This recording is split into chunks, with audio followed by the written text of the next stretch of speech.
सभी मित्रों को प्रेम प्रणाम नमस्ते।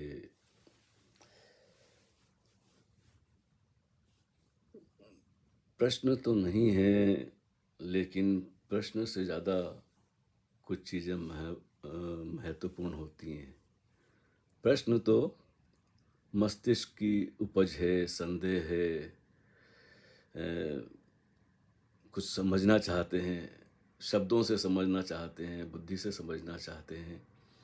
इसलिए कभी कभी प्रश्नों के जवाब भी देता रहता हूँ, बहाना मिल जाता है बात करने का। लेकिन प्रश्नों से भी कीमती बहुमूल्य हमारी भावनाएं हैं, और उसकी अभिव्यक्ति जब तक नहीं हो सकती, जब तक उसका कोई रिस्पॉन्स प्रत्युत्तर कहीं से हमें ना मिले। तो ऐसी ही कुछ बातें हैं कुछ मित्रों की। हमारी जो ज्योति तिमानिया जी हैं, न तो कभी उनसे मुलाकात हुई, न कभी बात हुई, लेकिन हाँ, कमेंट जब वो करती हैं तो कभी कभी पढ़ लेता हूँ तो पता चलता है कि कोई ऐसे लोग भी हैं जो ओशो के क्रम में बहुत गहरे डूबे हैं और ध्यान साधना भी करते रहते हैं। तो उनके कमेंट से भी कुछ पता चल जाता है उनकी भाव दशा का, चित्त दशा का। तो आज तक तो मैंने कभी उनसे कुछ कहा नहीं, लेकिन इस बार उन्होंने कहा है कि जी स्वामी जी, आपने बिल्कुल सही कहा, यह अनुभव मुझे भी हुआ था। सही में डर लगता है। आज तक मैंने किसी से नहीं कहा था। आपकी यह पोस्ट पढ़ी तो सोचा आपके साथ शेयर करूं। ओशो तो अब नहीं रहे, कौन बताएगा ऐसा क्यों हुआ। ज्योति तिमानिया जी, ऐसा क्यों हुआ, ये तो नंबर 2 की बात है ना। ये तो प्रश्न मन उठाता है, लेकिन जब होता है, कैसा भी अनुभव हो, जब हमारे अतीन्द्रियां जगती है किसी ध्यान साधना के माध्यम से, हमारे जो कहते हैं ना सारे केंद्र विकसित तो नहीं होते हैं, कहना चाहिए कि उन पे जो ग्रंथियां होती है, जो ओशो ने बातें काफ़ी कही है, मैं तो संक्षिप्त में कहूँगा कि जो भी ग्रंथियां हैं वो ढीली पड़ जाती हैं। अतीन्द्रियां जिनके अनुभव हमको कभी नहीं हुए, क्योंकि हम तो बाहर की 5 इंद्रियों में, बाहर के जगत में उलझे होते हैं। लेकिन हमारे भीतर भी कुछ ऐसे केंद्र हैं, जैसे भाव केंद्र है, हृदय का जगत है। तो जो भाव प्रधान व्यक्ति हैं वो कोई गीत सुनते हैं तो बस उनके आंख से आंसू झर जाते हैं, भले वो मीरा का भजन हो या साधारण गीत हो, या खिला हुआ फूल हो या चांदनी रात हो, तो उनका दिल भर आता है। भले ही वे शब्दों में अभिव्यक्त न कर पाते हों, लेकिन कुछ हो जाता है उनका, उनके भीतर कुछ तरंगित हो जाता है, तो वो भाव प्रधान व्यक्तियों के लिए कुछ भी बहाना बन जाता है। तो मेरे शब्द भी ऐसा है, कुछ लोग पढ़ते हैं तो सीधे उनके भाव केंद्र को छूते हैं। ऐसे ही हमारे एक जो हैं सुल्तान सिंह जी, उन्होंने भी ऐसा ही लिखा है। तो उनकी बात तो हम बाद में करेंगे, पहले आपसे कहते हैं कि ज्योति जी, ऐसा है कि अपने अनुभव शेयर करना चाहिए, कोई अपने जैसा व्यक्ति मिल जाए।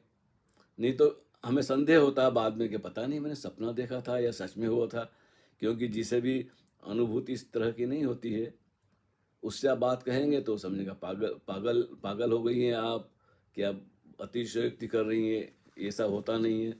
तो बहुत सारी चीज़ें ऐसी होती है जो गलत सलत व्यक्ति से कहने से बात और बिगड़ जाती है। उसे तो अनुभव है नहीं, और आप उससे कहें तो या तो वो कहेगा कि पागल हो गई है या ज़्यादा ही अपने आप को ध्यानी ज्ञानी समझ बैठी है। तो ऐसे लोग भी मेरे पास आते हैं, तो मैं बताऊं, मैं तो उनसे बात ही नहीं करता, उनकी बात सुन लेता हूं। तो आप देख देख सकते हैं कमेंट में, कई लोग हैं जो इसको बकवास कहते हैं और हिप्नोटाइज कहते हैं और ये गोरख धंधा है वगैरह वगैरह। खैर, तो मैं उनसे ये कहता हूँ, जब भारत में मैंने भ्रमण किया था उस ज़माने में, ये तो 74 की बात है, पूरा भारत पैदल यात्रा, तो कहाँ कहाँ आश्रम में रुकना होता था, कैसे कैसे साधुओं से मिलना होता था, कैसे पंडितों से मिलना होता था, साधारण व्यक्ति जो परिवार में रहते हैं उनसे भी मिलना होता, सड़क पे मिल जाते थे, चाय की दुकान पे, तो अलग अलग तरह के व्यक्तियों से मिलना हुआ उन वर्षों में। तो जो ओशो को जिन्होंने सुना था या पढ़ा था, उनकी उनकी प्रश्न, उनकी बातें अलग होती थी, और जो ऐसे ही अखबारी बात सुन के निष्कर्ष ले लिया था जिन लोगों ने, उनकी बातें अलग होती है। तो ऐसा है कि प्यास तो हर एक के मन में है, दिल में गहरी है कि सत्य का पता चले, लेकिन उसकी भावनाओं पर आधारित है कि वो सिर्फ भाव के जगत से ही गदगद होके रह जाता है या उसके अभिव्यक्त भी करता है। हम जितना ऊंडेलेंगे बाहर अपना प्रेम, अपनी भावनाएं, उतना हम स्पेस क्रिएट करते हैं। तो अच्छा हुआ आपको जो भी अनुभव हुए हैं तो आप संजो कर न रखें, अपने ढंग से उससे अभिव्यक्त करें, गीत गाएं, नाचें, लिखें, कहें, गुनगुनाएं। हजार उपाय हैं, बगीचा लगा लें। हाँ, तो अभिव्यक्ति के माध्यम बहुत हैं, और जब आपने जो कहा है उसे जिस ढंग से लोगों तक पहुंचाने की कोशिश की है, लोगों तक पहुंचाने की बात नहीं है, अपने को खाली करने की बात है। और जैसे ही हमारे समतुल, जैसा हम भी, हमारी बात समझने वाला, आदान प्रदान जिसे कहते हैं, संवाद करने वाला व्यक्ति आ जाता है, तो हम फिर दिल खोल के अपना अनुभव कह देते हैं और झिझकते नहीं है कि सामने वाला समझ सकता है, क्योंकि वो भी इससे गुजरा है। तो ऐसा है कि ऐसे ही अनुभव और भी कई लोगों को होते हैं, लेकिन क्या है कि वो अपने मन में दबाए रहते हैं कि पता नहीं ये कैसे हो सकता है। ये प्रश्न तो आपके मन में बाद में आता है, अनुभव पहले होता है। ओशो ने कहा भी है कि धर्म अनुभूति है, विचार नहीं। और अनुभूति ऐसी है कि हर एक व्यक्ति की अनुभूति अलग होगी, कि दो अनुभूतियों को आप शायद तुलना करने जाएं तो मुश्किल है। हर एक की शरीर की, मन की और भाव जगत की संरचनाएं अलग अलग हैं, ना मालूम हम कहाँ से गुजरे हैं, आप कहाँ से गुजरी हैं। तो सारे सुख दुख का निचोड़ और जो प्यास है ऊपर से, वो उसकी तृप्ति तो कहीं होती नहीं है। और उसने तो कहा कि बाहर से तृप्ति होने वाली नहीं है, ये प्यास ऐसी है कि हे रही, क्या एक बच्चन जी का है शायद, दो पंक्तियां याद आ रही थी, अभी भूल गया। हे रही मेरी क्षुधा ही सर्वदा आहार मेरा। वो प्यास ही तृप्ति हो जाती है, और जितनी बढ़ती है प्यास उतनी ज़्यादा तृप्ति होती है, वो तृप्ति से और भी प्यास भड़कती है। तो ये तो सिलसिला ऐसा है। अच्छा है आपने कहा, और उसका रास्ता ढूंढ रहे हैं, कोई उपाय ढूंढ रहे हैं कि आप उससे अपनी अनुभूतियों को ठीक से अभिव्यक्त कर सकें। नाचना सबसे बेस्ट है, गाना सबसे अच्छा है, हर दिल जो प्यार करेगा वो गाना गाएगा। तो ओशो के प्रेम में जिसके हृदय में तरंगित ओशो के प्रेम में जब पड़ता है व्यक्ति, तो सबसे पहले भावात्मक व्यक्ति होता है, भाव प्रधान व्यक्ति होता है, तो उस पर हृदय पे या नाभि केंद्र पर चोट पड़ती है। मुझे याद है मेरी पहली मुलाकात ओशो से, वो अचानक से हो गई थी। मैंने सोचा नहीं था कि आज उनसे मिलना हो जाएगा। सुबह सक्रिय ध्यान के लिए गए, और अचानक मैंने वो स्वामी जी से कहा कि ओशो ने कहा था मुझे, तब उनको आचार्य जी बोलते थे हम। तो मैंने उनसे कहा कि आचार्य जी ने कहा था कि ये ध्यान करने के बाद 1 महीने बाद मुझसे मिलने आना, ये उन्होंने मुझसे कहा था। तो मैंने उनसे कहा कि महीना से तो ज़्यादा हो गया है, तो अब मुझे पता नहीं था कि वो बोलेंगे चलो मेरे साथ। मैंने समझा था भाई पता नहीं कहाँ रहते हैं, और अपॉइंटमेंट लेना पड़ता होगा, या वो मिलते हैं कि नहीं मिलते हैं। भाई दूर से ही देखा था, और सुनते थे और ध्यान करते थे, लेकिन व्यक्तिगत रूप से एकदम एकांत में तो मिले नहीं थे ना। तो जब एकांत में मिले तो वो क्या होना फिर क्या क्या होना चाहिए, तो हम अभी भी उसे बयान नहीं कर सकते, क्योंकि कुछ अनुभूतियाँ होती हैं जिनके लिए शब्द बने ही नहीं है। ये कैसे है कि उनके प्रेम में हम पगला गए, सोचा ही नहीं था कि ऐसा ऐसा भी होता है। तो जो नाभि केंद्र होता है उस पर ऐसी हलचल होती है जैसे आग निकलती है। तो अब उसको कैसे बयान करें। उस ज़माने में तो हम बड़े यंग भी थे, और भाषा भी इतनी समृद्ध नहीं थी। जो भी भाषाएं में शब्दों का उपयोग करता हूँ, अधिकतर सब ओशो से ही सीखा है, और मैं आभारी हूँ उनका कि उन्होंने इतनी समृद्ध हिंदी में अपने प्रवचन दिए और हमें निरंतर सीखने को मिलता है। तो अपनी भावनाओं को अभिव्यक्त करें, ऐसा ही आपसे विनती है। लंबी तो बात नहीं करते हम। अब हमारे देखिए, हजारों मील का फासला है। मैं लंदन में रहता हूँ और ये स्वामी जी कहाँ रहते हैं भारत में मुझे पता नहीं। शायद दिल्ली में हो या मध्य प्रदेश में हो, हरियाणा में हो, मुझे पता नहीं। हम सिर्फ फेसबुक पर ही जुड़े हैं बरसों से, और वो मेरे जो भी मेरे संस्मरण होते हैं उनको पढ़ते हैं, प्रश्नोत्तर को भी पढ़ते हैं, सुनते हैं। तो ये भाव जगत की कोई सीमा नहीं होती है। जैसे वाईफाई है, आप इंडिया में बैठे सुन रहे हैं, अमेरिका में बैठे सुन रहे हैं, हम आमने सामने देख सकते हैं। तो जब मशीन में, एक यंत्र में इतनी काबिलियत है, तो मनुष्य तो बिल्कुल जीवंत है। ये तो सिर्फ वो जोड़ ही है कल पुर्जों का और एनर्जी का, कहना चाहिए। तो उनका भी प्रश्न नहीं है, ऐसे ही आपने जैसा लिखा है। तो मैं पढ़ के सुनाता हूँ कि ये हैं सुल्तान सिंह जी। अभी 2 4 दिन पहले इनके लिए भी मैंने कुछ कहा था, लिख दिया था, अब बोला था मैंने, कुछ मन में आ गया। मैंने सोचा प्रश्नों के क्या जवाब देना। अब भाव जगत से जो जुड़े हैं मुझसे, जो लोग जो आंदोलित होते हैं बातें सुन के या पढ़ के, उनसे संपर्क किया जाए। ये सहज हुआ, ऐसा नहीं कि मैंने कोई निर्णय किया। बहुत दिन से तो मैं एक महीने से शायद मूड ही नहीं था बोलने का। तो वो लिखते हैं सुल्तान सिंह जी, बहुत बहुत आभार, शुक्रिया आपका ओशो। ओशो को उन्होंने निवेदन किया है, बहुत बहुत आभार, शुक्रिया आपका ओशो। स्वामी जी नमन, प्रणाम। आपने मुझ असहाय को संबोधित किया। शुक्रिया शुक्रिया हो भाव, बस क्या कहूँ, कुछ कह नहीं सकता। आज सुबह 4:30 बजे चाय बनाकर ऊपर मेरे रूम में आया, आराम से बैठा, मोबाइल पर नोटिस देखा, जो आपका एक लिंक आने को था। फिर क्या, सुना और सुना, देखा। सुनते सुनते आंसुओं की झड़ी लग गई। चाय के साथ साथ आंसू भी पी गया। क्या हुआ पता नहीं, क्या हुआ पता नहीं। बहुत बहुत धन्यवाद आपको स्वामी जी, सादर प्रेम प्रणाम। अब देखिए, कई लोगों ने वो बात सुनी होगी, क्योंकि मैंने शेयर सभी के लिए किए। तो ये है कि चली थी बर्छ किसी पर, किसी को आन लगी। किसी के लिए कहा था और किसी को लग गई। तो ओशो को जब सुनने आते हैं हजारों की भीड़ में, ओशो तो बहुत कुछ कहते हैं, लेकिन सभी के दिल में तो हर बात नहीं उतर जाती। कोई जोक सुन के हंस के मनोरंजन करके लौट जाता है, कोई आंसुओं से अहोभाव से भर के गदगद हो जाता है, और किसी को ध्यान के सूत्र मिल जाते हैं। तो हर एक की अलग अलग क्षमता है। हमारी जितनी पात्रता होती है वही हम ग्रहण करते हैं। तो सुल्तान सिंह जी, अभी मैं आपको क्या कहूँ, हजारों मील की दूरी से आप ऐसे जुड़ गए हैं, ना कभी मुलाकात हुई, ना मुझे पता है आपका ठीक ठीक से। और ये ऐसा है कि आदान प्रदान है। अब मैं अपने तो इस बारे में आपको एक कविता सुनाता हूँ।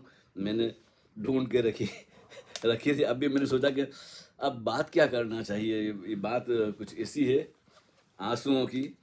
तो मैंने वही कविता ढूंढी तो मिल गई। मुझे ही पता नहीं होता है कि कहाँ है, कौन सी किताब में है। 2 किताबें मेरे पास उपलब्ध हैं, एक तो आवारगी और एक तलातुम। तो तलातुम में मिल गई मुझे। तो इसी के ऊपर मैंने थोड़ी सी बात कही है कि कितनी बड़ी कमी थी, कितनी बड़ी कमी थी, आंखों में नमी नहीं थी। अब ये मैंने कम शब्दों में अधिक से अधिक कहने की हो गई, मतलब ऐसा नहीं कि कोशिश की है, ऐसा हो गया कि कितनी बड़ी कमी थी, आंखों में नमी नहीं थी। था सांस का आना जाना, था सांस का आना जाना, पर जिंदगी नहीं थी। और खो गया था ख्यालों में, बेहोशी बड़ी घनी थी। तुमने तो सब कही थी। ये ओशो से मैंने कहा है कि तुमने तो सब कही थी पर मैंने कहाँ सुनी थी। अब जरूरी थोड़ी कि वो शो पूरा प्रवचन में जो बोलते हैं और हजारों प्रवचन हैं, हम कितना ग्रहण पाते हैं, कितना याद रखते हैं, कितना हमारे भीतर उतरता है, कितना हम भूल जाते हैं। तो तुमने तो सब कही थी पर मैंने कहाँ सुनी थी। हम अपने उलझे रहते हैं अपनी दुनिया में। मेरा मन मानता नहीं था। हाँ, हमें संदेह भी होता है जब बुद्ध पुरुष समाधि की, आनंद की, उसकी बात करते हैं, तो हमें तो अनुभव नहीं है, हम सिर्फ बातें सुन लेते हैं। तो हम फिर उसके ऊपर कहा है कि मेरा मन मानता नहीं था, तेरी हर बात सही थी। फिर बरसों गुजर जाते हैं, कुछ ऐसा अनुभव होता है तो लगता है कि नहीं, ओशो ने जो कहा वाकई में ऐसा है। लेकिन उस वक्त तो हमें कुछ पता नहीं होता है, उस वक्त तो हम वो एबीसी में होते हैं। बहुत भटका हूं दर बदर, बहुत भटका हूं दर बदर, मंजिल कहीं नहीं थी। भीतर झांका तो जाना, भीतर झांका तो जाना, गर्द ही गर्द जमी थी। बड़ी धूल धमास, न मालूम कितने जन्मों की यात्रा थी, क्या क्या इकट्ठा कर लिया था, ख्यालों से, विचारों से, विश्वासों से, अंधविश्वासों का जो झमेला था। तो भीतर झांका, काम क्रोध मोह माया वासनाएं, तो भीतर झांका तो जाना, गर्द ही गर्द जमी थी। और सारी विधियों और सारे फार्मूले जो हम करते हैं, अलग अलग तरह के ध्यान करते हैं, वो ये सब गर्द हटाने की ही बात है। खुद को कैसे जानता मैं, खुद को कैसे जानता मैं की ही दीवार खड़ी थी। हमारे बीच में और सत्य के बीच में, या इस परम अस्तित्व, विराट अंतहीन अस्तित्व के बीच में जो दीवार है, वो मैं की है।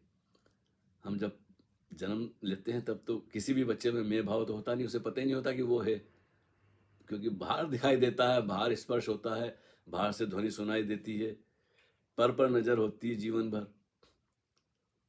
तो मैं कैसे पैदा होता है, बस यही छानबीन का एक है मार्ग की एनालिसिस की जाए, निरीक्षण किया जाए कि मैं कब हुआ, कब मेरा मेरा मन, मेरे अंदर ये मैं भाव पैदा हुआ। तो खुद को कैसे जानता मैं की ही दीवार खड़ी थी। मैं के आगमन से पहले मेरे पास न शब्द थे, न भाषा थी, लेकिन शरीर तो था, भूख प्यास थी, नींद थी, रोता था, हंसता था, मुस्कुराता था, माँ वो गोद में उठा लेती थी तो खुश होता था। समय पे भूख लगी और दूध नहीं मिला तो शरीर रोता था, लेकिन मुझे कहाँ पता है उस बात का। तो इन बातों को, लंबी चौड़ी लंबी बातों को मैंने संक्षिप्त में इसी तरह कहा है कि खुद को कैसे जानता मैं, तब जानने का उपाय कैसे था, कहाँ था। मैं की ही, फिर मैं था, पैदा हुआ, फिर मेरा पैदा हुआ, फिर तेरा हुआ, ये संसार फैलता गया। रोज हंसना गाना नहीं, रोज हंसना गाना नहीं, जिंदगी खाता बही थी। तो ये खाता बही ऐसा है, संसार का चक्कर सभी को निभाना पड़ता है, सभी को उलझना पड़ता है। और ये अपने ऐसे आंसुओं पे कहीं कहीं अब ढूंढना पड़ता है। ये तो संयोग की बात है कि मुझे याद आ गई, लेकिन बहुत बरसों पहले मैंने एक गजल लिखी थी। क्यों रोकते हो मुझको जो आंखों से छलकता हूँ, क्यों रोकते हो मुझको जो आंखों से छलकता हूँ, कतरा हूँ मैं समंदर से मिलने को तरसता हूँ। तो ये जो आंख, आपने कहा है कि जो झड़ी लग गई या आंख में आंसू भर आए, पता नहीं क्या हुआ, तो ये होना क्या है, ये हो जाता है। उसके बाद जब होता है तब तो हमें, तो आंसू तो बहुत कुछ कहते हैं जो शब्द नहीं कह पाते। अब मैं फिर से आप तो चाय पीने ऊपर आए थे रूम में, फिर आपने देखा कि ये भाई लिंक आया हुआ है, तो सुनते सुनते आंसुओं की झड़ी लग गई, चाय के साथ साथ आंसू भी पी गया। बड़े शुभ लक्षण हैं। और ये आप मेरी प्रशंसा नहीं कर रहे हैं, मैं साफ जानता हूं कि मैं तो एक बहाना हूं। हो सकता है आप ओशो का प्रवचन लगा देते कोई, या कोई गीत सुन लेते, या सन्नाटे का जो आपको सुनाई देता है, तो हम तो एक दूसरे के लिए बहाना है। अंदर आंसू थे और ये आंसू वो आंसू नहीं थे जो आदमी दुख में रोता है, मुसीबत में, तकलीफ में, टेंशन में। हाँ, हजारों तरह के ये होते हैं आंसू। तो ये प्रेम भाव के, भक्ति के आंसू हैं। अब ये हम आजकल की टेक्निक जानते नहीं हैं, तो ये बार बार ढूंढना पड़ता है। अगर इसलिए कागज पे लिखना मुझे ज़्यादा बेहतर लगता है कि अब वो खो गया जो आपने लिखा था। ये भी बड़ी मुश्किल है जी। ये टेक्निक से हम वाकिफ नहीं है अभी ठीक से, तो क्या किया जाए। अब देखिए वो ढूंढना बड़ा मुश्किल हो गया कि कहाँ गया। ये छोटा सा फ़ोन है लेकिन बड़ी मुश्किल खड़ी कर देता है ये। हाँ, मिल गया। हाँ, तो ये बहुत लंबी बातचीत ना हो जाए, बातें के गपशप है। तो ऐसे मौसम में जब बरसात हो रही हो, आंसुओं की झड़ी लगती हो, तो मीरा ने इसी को कहा है कि आंसुअन जल सींच सींच प्रेम बेल बोई, अब तो बेल फैल गई आनंद फल हुई। तो हर एक के तो आंसुओं की झड़ी नहीं लगी, हर एक की आंखें तो नहीं भर आई मेरी बातें सुनकर। ऐसा ही ओशो के प्रवचन जब सुनने आते थे तो कई लोग थे आसपास, रोने लग जाते थे, उनके आंसू। महिलाएं बहुत होती थी, भाव प्रधान महिलाएं बहुत होती है, पुरुष भी भाव प्रधान होते हैं। और जो बुद्धि से सोचते थे, सुनते थे ओशो को, वो इधर उधर देखते थे कि ये लोग रो क्यों रहे हैं। इनको इनको क्या हो गया, क्योंकि वो भी सुन रहे हैं, हम भी सुन रहे हैं। 1000 लोग होते थे तो 10-15 होते थे वो रोते थे, बाकी तो सब बिल्कुल जो जो बोध को साधे हुए हैं वो होशपूर्वक सुनते थे, उनको कुछ नहीं होता था। शायद वो अपने आप को कंट्रोल कर लेते होंगे। ये भी एक बीमारी है कि हम क्यों रोकते हो मुझको जो आंखों से छलकता हूँ। तो ऐसा है कि बचपन से हमें सिखाया गया है कि रोना नहीं चाहिए। ये जो कमज़ोर लोग होते हैं वो रोते हैं, बलशाली को नहीं रोना चाहिए। तो वो पुरानी आदत है, तो हम कोई फिल्म देखते हैं या 4 लोग होते हैं और आंख में आंसू आ जाते हैं तो हम कोशिश करते हैं, लोग रुमाल रखते हैं ऐसे ही धीरे से यूं यूं पोंछ लेते हैं ताकि लोगों को पता ना चले कि मैं रो रहा हूँ। और ओशो ने तो इसकी बड़ी प्रशंसा की है कि अगर वो एक क्या, कभी कभी कोई गीत की पंक्तियां याद आ जाती है। हाँ, तो ऐसा है कि रोकना नहीं चाहिए और बल्कि सहयोग करना चाहिए ताकि वो गंगा बह जाए। हाँ। ध्यान में भी आता है रोना, कभी कभी ओशो को सुनते सुनते तो कई बार आ जाता है। किसी के प्रेम में हो तो भी रोना आ जाता है। तो 1000 तरह से हमारे अंदर जो है वो तो निकलेगा ही। और इसे भक्ति भक्ति में परिवर्तित हो जाते हैं। साधारण से आंसू भक्ति भाव की खबर देते हैं आपके अंदर। और जब तक हम अपने आप को पूरा उलिझ न डालें किसी भी माध्यम से, आंसुओं के द्वारा, नाचने के द्वारा, गाने के द्वारा, लिखने के द्वारा, चित्र बनाने के लिए या बागबानी के द्वारा। देखो मैंने पीछे पौधे लगाए हैं, सिर्फ वो बोतल में ही है अवाकाडो, पानी भर के मैंने रख दिया, महीनों इंतजार करता रहा, पानी बदलता रहा, लेकिन अब वो फूट भी गया, इतने अंकुरित आ गए। अब दूसरा एक और मैंने तो बहुत सारे लगाए हैं, ये देखिए एक और मैंने छोटा सा, ये अवाकाडो का इसमें बीज है, ये देखते हैं आप। तो मुझे यार शौक है, कभी कभी मैंने आम के बीज भी लगाए हैं, इमली के भी लगाए हैं। फिर वो एक समय होता है, जीते हैं तो बड़ा उनका भी ध्यान रखना, बड़े नाजुक होते हैं। ज़्यादा धूप लग जाए तो मुरझा जाते हैं, ज़्यादा सर्दी हो तो ख़त्म हो जाते हैं। तो बस अपने हाथ से बीज बोते हैं जब, और जब उसमें अंकुर फूटता है तो एक अंदरूनी खुशी होती है। कभी जी चाहता है कि भाई बागबानी की जाए, खेती बाड़ी की जाए, उसका बड़ा मज़ा है। मैं अभी इंडिया जाता हूँ या यहाँ भी कहीं बाहर जाना होता है तो पंछी आते हैं पेड़ों पर, यहाँ बाग में घूमने जाता हूँ तो देखता हूँ कि एक बड़ा उत्सवपूर्ण माहौल होता है। सुबह सुबह कितने पंछी एक डाली से उड़ के दूसरी डाली में बैठते हैं और चहचहाते हैं, और बड़ी रौनक होती है, ठंडी ठंडी हवा चलती है। उस पर एक कविता मैंने लिखी थी, सर सरर सरर सर बहती पवन। हाँ, कभी सुनाएंगे। अब एक बार तो मैंने कंठस्थ याद कर ली थी कि चलो उसको संगीत में ढाला जाए, लेकिन फिर वो भुला गए। तो ये प्रकृति के साथ भी मिलने में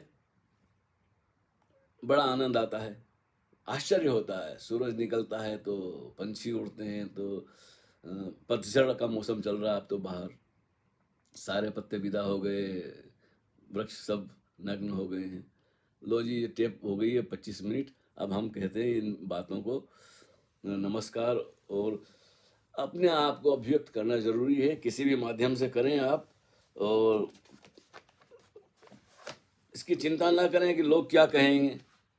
हाँ, लो अभी आपको एक और कविता सुना देते हैं। ये किसी पूर्णिमा की रात को लिखी थी मैंने। पहले सोचा था सुना दूंगा, फिर भूल गया, तो अब याद आ गई। चलो 1-2 मिनट और लग जाएंगे। आधी रात है और पूर्णिमा का चांद, आधी रात है और पूर्णिमा का चांद अभी तक नहीं निकला, फिर भी इंतजार है। आसमान सूना सूना लगता है, बादल छाए हुए हैं, और मैं खिड़कियों से ताकता हूँ, आखिर ऐसा क्या है। और मैं खिड़कियों से ताकता हूँ, आखिर ऐसा क्या है। कौन सा रिश्ता है इस चांद से, जिसके लिए मैं जागता रहता हूँ। और इस गहन सनसनाहट के बीच यह मौन चुपचाप जागने वाला कौन है, यह तटस्थ जो कभी कुछ भी नहीं बोलता, जो कभी कुछ भी नहीं बोलता और हरदम हर जगह मौजूद है। मैं अक्सर इसकी उपेक्षा करता हूं, पर मेरी इन हरकतों से इसे कोई फर्क नहीं पड़ता। मैं जागूं या सोऊं, भूखा रहूं या रोऊं, या सपनों में ख्यालों में खोऊं, यह बस खाली आसमान सा और अपनी जगह से हटता नहीं। चांद की तरह कभी बढ़ता या घटता नहीं। इसी की तलाश है। चांद भी घटता बढ़ता है, अंधेरा उजाला होता है, जन्म मृत्यु होते हैं, दिन रात होते हैं, परिवर्तनशील जगत है। तो उस अपरिवर्तित की तरफ इशारा किया गया है कि इस गहन सनसनाहट के बीच यह मौन चुपचाप जागने वाला कौन है, यह तटस्थ।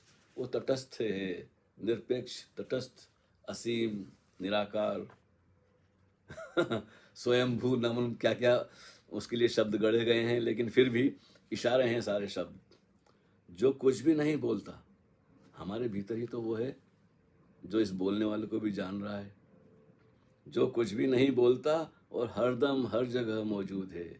मैं अक्सर उसकी उपेक्षा करता हूँ, हमारा ध्यान ही नहीं जाता उस तरफ। ओशो ने बड़े प्रयास किए हैं कि हमारा ध्यान उसकी तरफ जाए जो हमारे अंदर बोलता है, देखता है, जानता है, सुनता है इंद्रियों के द्वारा, लेकिन वो इंद्रियों में सीमित नहीं है। मैं अक्सर उसकी उपेक्षा करता हूँ, पर मेरी इन हरकतों से इसे कोई फर्क नहीं पड़ता। उसे नहीं कहा मैंने, इसे, मतलब यहाँ अभी मौजूद है। पर मेरी इन हरकतों से इसे कोई फर्क नहीं पड़ता। मैं जागूं या सोऊं, भूखा रहूं या रोऊं,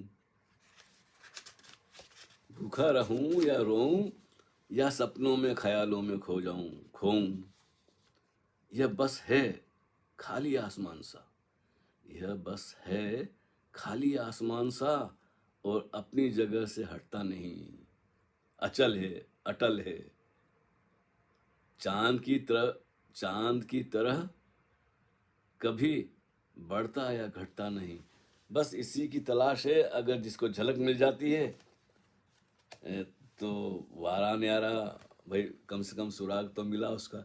उसके लिए कहीं जाना है, नहाना है, अपने भीतर अपने आप में ही टटोलना है। अपने माँ ही टटोल, ओसल ने तो सार की बात कह दी। बस लगा रहता है जो व्यक्ति कुछ ना कुछ, हाँ, ये क्रमिश ये क्या है, क्रमिक उपाय हैं। वो कहते हैं ना, वो आकस्मिक से, अचानक से जागरण हो जाता है, तो अचानक से भी हो जाता होगा, लेकिन भाई ये ओशो ने तो क्रमिक उपाय बताए हैं ध्यान की विधियों द्वारा। तो ये क्रमिक विधियां से कुछ झलक मिल जाती है। बाद में संदेह भी होता है कि पता नहीं ये सपना देखा था या मैंने कल्पना कर ली या क्या हुआ, लेकिन क्या है, जब अनुभव हो जाता है तो हमें खुद पता चलता है कि हाँ कुछ हुआ है, जिसे बुद्धि नहीं समझ पाती, इसलिए बुद्धि प्रश्न उठाती है।